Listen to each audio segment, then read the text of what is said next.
So the first thing that we need to do is to open the EI tool, which is Bean. As you can see, it's processing pa, and then when it's done, this will appear in your screen. So when you press the home, this will appear into your screen, your profile. So I choose to put my personal account. So that's it.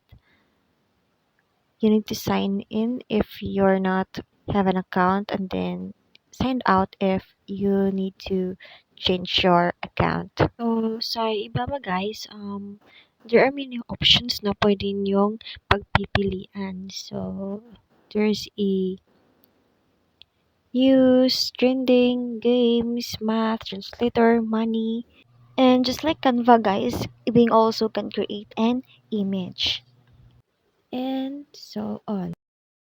Now let's try to search something in Bing, and then let's see what's the result. So here's the result.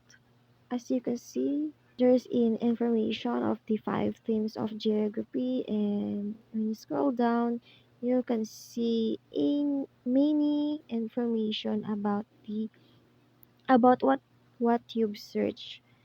And then when you tap the image, there's also an image of the five themes of geography.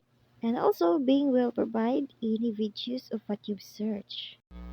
And now guys, I will share with you what are the benefits of using Bing. So Bing guys offers several benefits for learning and teaching. So firstly, it provides a wide range of information and resources that can be accessed easily. Secondly, its user-friendly interface makes it simple to navigate and search for specific topics.